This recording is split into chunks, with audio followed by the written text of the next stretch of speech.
So those are both oxygen lines.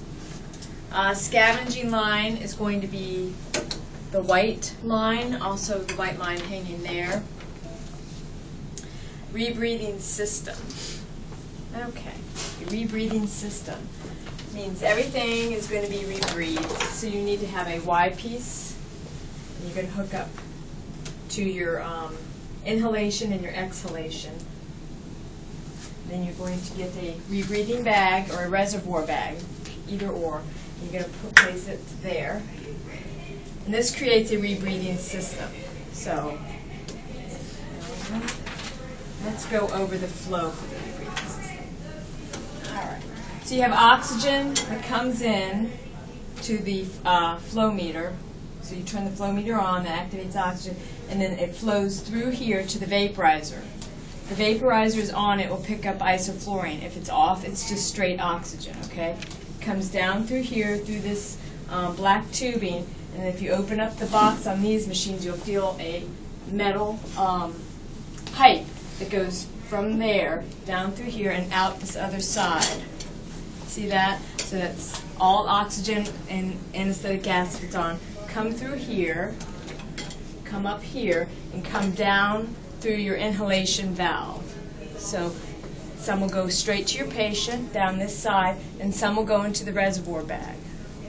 This is hooked up to your patient. Patient breathes in, then exhales, and when the patient exhales, it goes back up this side to the exhaust or the exhalation valve. So when they exhale, some of it will go back through the system here, right through here, and go into the soda lime chamber where they'll remove the CO2 and go back through and be reused. Do you understand that? Not all of it. And then the rest of it goes out the scavenge system. So when they exhale, some goes through here, and then some goes out through here into the scavenge system. Now this is currently hooked up to a passive system. It's an F-air canister. Are you familiar with those? No. Right now our vacuum system isn't working properly, so we have to have a passive system. So that's rebreathing. Do you understand how it is being rebreathed? Everything is contained within here and being rebreathed. So if you don't have it hooked up to this white, you're going to have it hooked up to this, is that correct? That's correct. Oh, ordinarily it would go into Ordinarily this is hooked up to this, like that, so that when the animal exhales and goes out here, this bag holds it until it's sucked out through the vacuum system. Does that make sense? sucked out from the ceiling. Yes. And Through the white tube. Right, white tube. So if you see, they exhale, it goes here. Some of it will sit and has an active suction on it, so it'll pull through this. This is a hollow tube. I see. And it'll go up through there and out the building. but since you said it's not working, so now it's... Now this is called a passive system. Okay. This would be active. This is passive. And then where Scavenge. does that... Filtered and out. it just It goes just goes into into that? here, yeah, and you have to weigh it, date it, and weigh it, and Okay. then after a period of time, it collects the exhausted gas anesthesia in there. Okay. Does that make sense to everybody? Yes.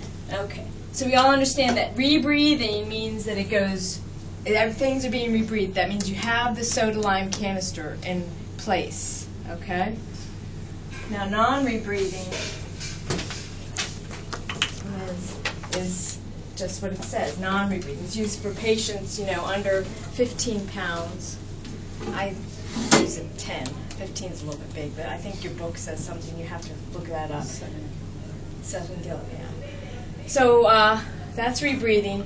When you do a non-rebreathing system, you're going to pull off of the vaporizer, this port right here, and this is a non-rebreathing system. Looks, very different than the Y piece in the reservoir bag, although it has a reservoir bag on it. And you take the little black outlet piece of that and you put it in there, and then this gets hooked to your scavenge system. And hook it up this way. I don't know. I'm sure you'll probably have to hook it up this way because we won't have it fixed any other way by the time you have to take the test. So you see how I took that off and reversed it? Mm-hmm. And then I put that into there. Okay. So this part of the machine here is completely bypassed, okay? So you're going to trace your oxygen. You turn your oxygen, comes to the green line, comes to the flow meter, comes over here, and if the vaporizer on it picks up the isoflurane, if it's off, it's straight oxygen, comes straight here, goes directly to your patient, and then your patient exhales, and it goes directly out to the scavenge system. Nothing is rebreathed. Make sense? Yep. Mm-hmm. So if that did work, this part, then this would be connected. Then this here would be connected the same way, except for this little blue would be hooked up like that. Okay? Okay. Does that make sense? Yes. All right, good. All right. Bonnie did this last time. She had to go to the other thing, so I'm winging it a bit. Should have gone over the parts of the machine. So we'll go over all the parts of the machine now. It's not on the list in order.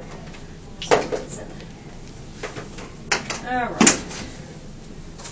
I'll go from your anesthesia lab practical. Okay, so this is what you're going to have to do.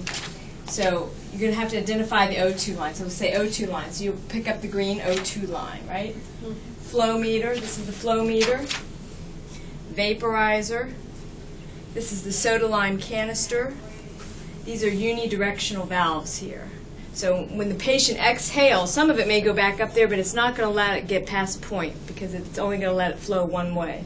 So unidirectional valves. So which is it, this part or this? It's actually the little flutter valve. So when they exhale, it prevents. When they inhale, it flutters in, and when they exhale, it stops it. So it's inside this here? Yeah, it's I don't know if I can take it apart to show you if you can really see anything. It's a valve. Okay. So that when it senses the flow one way, mm-hmm. it opens, but when it senses the other way, it shuts. So it's just in there. It is in there. I don't know that you can actually. So like on the practical, we would just point to. You would point to this. these two things. Okay. Could you say the inhalation valve and the exhalation both. valve? Okay. Yes, you can do both, either or. And you know, the machine is labeled too, so that's a good point. Some people will get confused or stressed on Are all the examining machines labeled? Or? I think this one is. Oh my gosh, that's brilliant. And this is the pop-off valve here. So you know how to. This is where you would you can close the system off. I forgot to show you how to test for leaks, so we'll go over that again. So you can stop recording when you feel like I've gone over things too many times. No. That's the pop-off valve. This is the pressure gauge. This is a reservoir bag. This is a reservoir bag too, but this is what they're referring to on the test. This is for scavenge. This is collecting trash, if you will. This is breathing for the animal. Scavenging line. It's the blue tubing to the white tubing.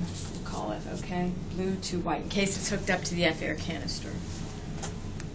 And then the oxygen flush button is right there. Do you see that? It says oxygen flush. Okay, now if you're going to test for a leak, so you have to test each system. So if your patient needs a rebreathing system, you're going to decide what size bag, what type of Y piece you need to put on there. They come in two sizes. This is pediatric tubing. This is adult tubing. You can just tell it's a little bit bigger. All right, and you select whatever size bag and you put it on there. You need to make sure that you're hooked up to oxygen. And right now we're operating off of an E-tank here. You're going to close your pop-off valve. And when you deal with these machines, you want to do things snugly, but you don't want to crank on them because that strips things. And then in an emergency, sometimes it's hard to get them open. So just snugly there. So you tighten that down, and you're going to occlude the opening, okay? And then you're going to turn your flow of oxygen up. Now these flow meters are designated in liters. So if you turn it to 1 liter, that's 1 liter per minute. So it technically should take 1 minute to fill up that bag because it's a 1 liter bag. Does that make sense to you? Mm-hmm. So if you want to fill it up a little faster, you're going to have to turn it up a little bit higher. And you're going to sit here and you're going to watch. You're not going to walk away or forget about it or anything like that. You're going to watch it pick up. And as soon as you start to see that it's getting full like that, you're going to shut your oxygen off, okay? Keep your hand over this. And you see the pressure gauge there? Mm-hmm. You're going to take and you're going to press and you're going to go to 20. And you're going to watch it for a couple seconds.